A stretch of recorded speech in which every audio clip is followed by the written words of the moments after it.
राधे राधे, जय श्री कृष्णा। आज मैं आपको देवउठनी एकादशी की तुलसी और शंखचूड़ वाली एक पौराणिक कथा सुनाने जा रही हूँ। एक बार तुलसी ने बहुत कठिन तपस्या करी। तुलसी ने 12 बरस का नेम लिया, कार्तिक स्नान और व्रत किए, सभी एकादशियों का उपवास रखा। आसोज में उसने दूध नहीं पिया, कार्तिक के महीने में घी नहीं खाया और पूरे कार्तिक मास में व्रत और स्नान किया। रजाई गद्दों पर नहीं सोई, मंगसर माह में मूंग नहीं खाया, पोस में अलूना खाना खाया, माघ मास में पूरे व्रत करे, गंगा स्नान करा, फागुन के मास में होली नहीं खेली, चैत्र के महीने में गणगौर पूजी, बैसाख के महीने में पीपल पथवारी सींची, आँख सींचा, सूरज जी को अर्घ्य दिया, जेठ के महीने में जेठुता परनाया, आषाढ़ के महीने में सभी नेकचार करे। इस तरह 12 बरस तक भगवान हरि को पति रूप में पाने के लिए कठिन तपस्या करी। तब सभी देवताओं का सिंहासन हिल गया। तब ब्रह्मा जी ने तुलसी को दर्शन देकर कहा कि हे तुलसी, मैं तुम्हारी कठिन तपस्या से प्रसन्न हूँ, तुम अपने लिए कोई वर मांग लो। तब तुलसी बोली कि हे प्रभु, आप जगत के आधार हैं, सारे जगत के लोगों के मन की बात को आप अच्छी तरह जानते हैं, पूरी सृष्टि के कर्ता धर्ता हैं। फिर क्या आपको मेरे मन की बात नहीं मालूम? क्या आप नहीं जानते कि मेरे मन में क्या है? अगर आप चाहते हैं कि मैं स्वयं आपको बोलकर बताऊं तो हे ईश्वर, हे भगवान, मैं भगवान हरि को पति रूप में चाहती हूँ। तब ब्रह्मा जी ने तुलसी से कहा, तुलसी, इसके लिए तुम्हें और त्याग करना होगा। तुम अगले जन्म में हरि की प्रियतमा होगी, लेकिन इस जन्म में तेरा विवाह एक दैत्य राज से होगा। यह दैत्य राज नारायण का ही अंश होगा। पिछले जन्म के शाप की वजह से ही तुलसी तुम्हें यह देखना पड़ेगा। पिछले जन्म के तुम्हारे और दैत्यराज के शाप के वशीभूत ही हो, इसलिए तुम इस जन्म में तुम्हारा विवाह हरि से होना नामुमकिन है, लेकिन अगले जन्म में तुम हरि से विवाह करोगी, यह मेरा आशीर्वाद है। उसके बाद ब्रह्मा जी अंतर्ध्यान हो गए। उसके कुछ समय बाद शंखचूड़ नाम के दैत्यराज ने तुलसी से विवाह का प्रस्ताव रखा। तब तुलसी ने मन ही मन सोचा कि ब्रह्मा जी ने तो कहा था कि वह जो मुझसे विवाह करेगा वह नारायण का अंश ही होगा। तभी वहाँ ब्रह्मा जी आए और तुलसी से बोले कि तुलसी, यह शंखचूड़ दैत्यराज है, यही तुम्हारा पति होगा। तुलसी का नाम उस समय वृंदा था। तब वृंदा व शंखचूड़ का विवाह हो गया। वृंदा अत्यंत सती थी, पतिव्रता थी। उसके सतीत्व के कारण शंखचूड़ को कोई पराजित नहीं कर सकता था। शंखचूड़ भगवान ब्रह्मा जी की ही उत्पत्ति था। ब्रह्मा जी ने शंखचूड़ का नाम जलंधर रखा था। फिर दैत्यराज शंखचूड़ ने अपनी शक्ति से अपने राज्य का विस्तार कर लिया। धीरे धीरे शंखचूड़ के पास सभी देवताओं का वर्चस्व उसे मिल गया, स्वर्ग का अधिकार उसे मिल गया। उसने सभी देवताओं के लोक को हड़प लिया। उसके पास ऐरावत हाथी, उच्चश्रवा घोड़ा, कल्प वृक्ष, कुबेर का खजाना, मणियों, मोतियों और रत्नों का भंडार और ब्रह्मा जी का हंस युक्त विमान था। धृतलोक, पाताल, धरती, आकाश पर जितने भी रत्न थे वे सब शंखचूड़ के पास थे। धीरे धीरे सभी देवताओं के लोक पर शंखचूड़ का कब्जा हो गया। सभी देवता घबरा गए और सभी देवता भगवान शंकर के पास मदद के लिए गए और सभी देवताओं ने शंकर जी की स्तुति की और कहा कि हे महादेव, शंखचूड़ दैत्यराज ने हमसे हमारा लोक छीन लिया है। अब आप ही हमें हमारा अधिकार दिलवा सकते हैं। तब भगवान शंकर ने अपने गण को भेजकर दैत्यराज शंखचूड़ को संदेश भिजवाया कि हे शंखचूड़, तुम सभी देवताओं के लोक को वापस दे दो या फिर युद्ध के लिए तैयार हो जाओ। तब शंखचूड़ दैत्य भगवान शंकर के पास आए और बोले कि हे महादेव, मुझे आपसे कोई शिकायत नहीं है। आप देवताओं की तरफ से मेरे दुश्मन न बनो। क्या सभी राजाओं को अपना राज्य बढ़ाने का अधिकार नहीं है? मैंने वही किया जो मुझे ठीक लगा।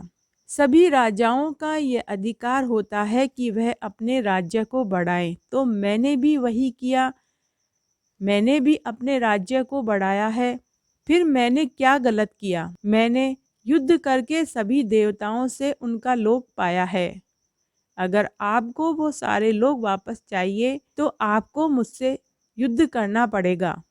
भगवान शंकर ने कहा कि अगर तुम्हारी यही इच्छा है तो फिर यही सही। फिर भगवान शंकर और शंखचूड़ में भयंकर युद्ध हुआ। शंखचूड़ बड़ा मायावी था।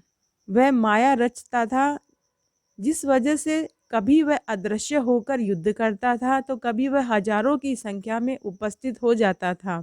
इस तरह उसके मायावी होकर युद्ध करने से भगवान शंकर को कई बार कठिनाइयों का सामना करना पड़ा। फिर भगवान शंकर व शंखचूड़ दैत्यराज में बहुत लंबे समय तक युद्ध चला।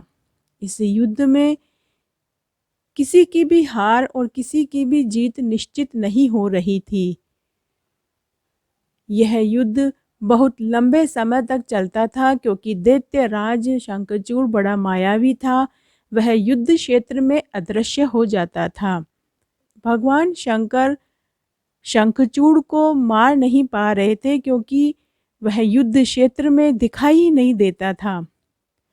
फिर सभी देवताओं व ब्रह्मा जी ने विष्णु भगवान से कहा कि शंखचूड़ को मारना नामुमकिन है क्योंकि उसकी पत्नी वृंदा बड़ी ही सती व पतिव्रता है। जब तक उसकी पत्नी वृंदा का सतीत्व भंग नहीं होगा तब तक शंखचूड़ को नहीं मारा जा सकता। तब विष्णु भगवान ने छल रूप से वृंदा का सतीत्व भंग कर दिया। भगवान विष्णु शंखचूड़ के वेश में वृंदा के पास गए और वृंदा से जाके बोले कि हे प्रिय, युद्ध में मैं शंकर जी से जीत कर आया हूँ। मैंने महादेव को युद्ध में हरा दिया है। तब वृंदा ने अपने पति से युद्ध में जीतकर आने का समाचार सुना तो खुशी से वो अपने पति के साथ आलिंगन हो गई।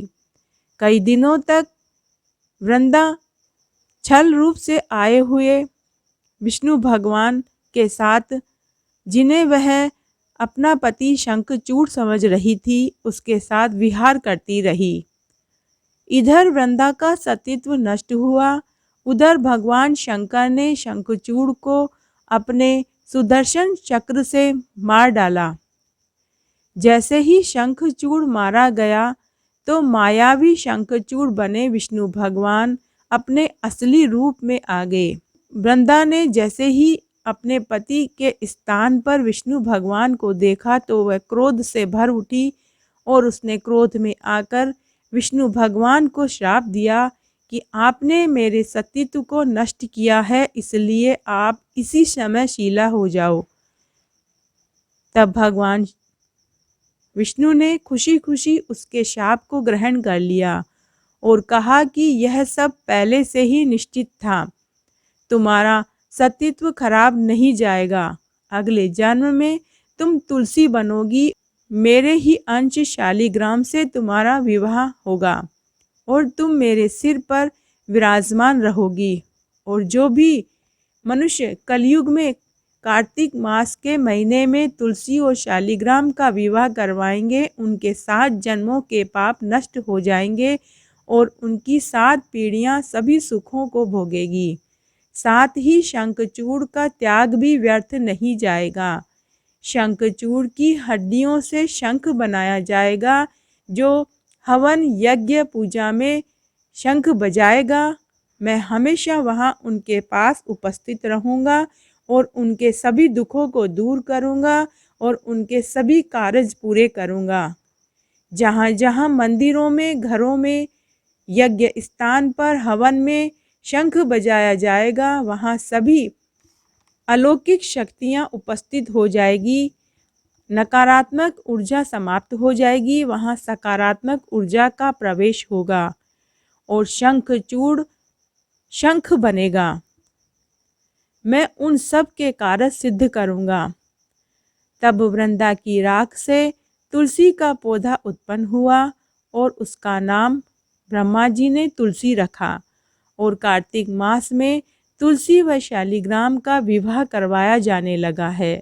इसलिए देवउठनी एकादशी के दिन जो अपने घरों में तुलसी की पूजा करते हैं, जो तुलसी और शालिग्राम का विवाह करवाते हैं, उनके जन्मों जन्मों के पाप नष्ट हो जाते हैं और उन्हें भगवान विष्णु का पूरा आशीर्वाद मिलता है। उनका घर सुख, वैभव, समृद्धि से भर जाता है। उन्हें मरने पर विष्णु लोक का वास मिलता है। इसलिए देवउठनी एकादशी के दिन इस कथा को सुना जाए तो वह बहुत पुण्य प्रदान करता है। अगर भोग में तुलसी दल नहीं होता है तो विष्णु भगवान उस भोग को स्वीकार नहीं करते हैं।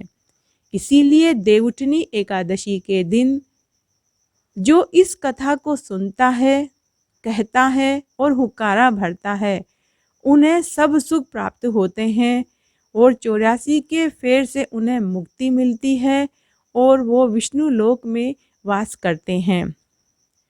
तो आज मैंने आपको देवउठनी एकादशी की तुलसी और शंखचूड़ और विष्णु भगवान की कथा सुनाई। अगर आपको यह पसंद आए तो कमेंट बॉक्स में ओम नमो भगवते वासुदेवाय या जय हो तुलसी माता की जरूर लिखें। धन्यवाद।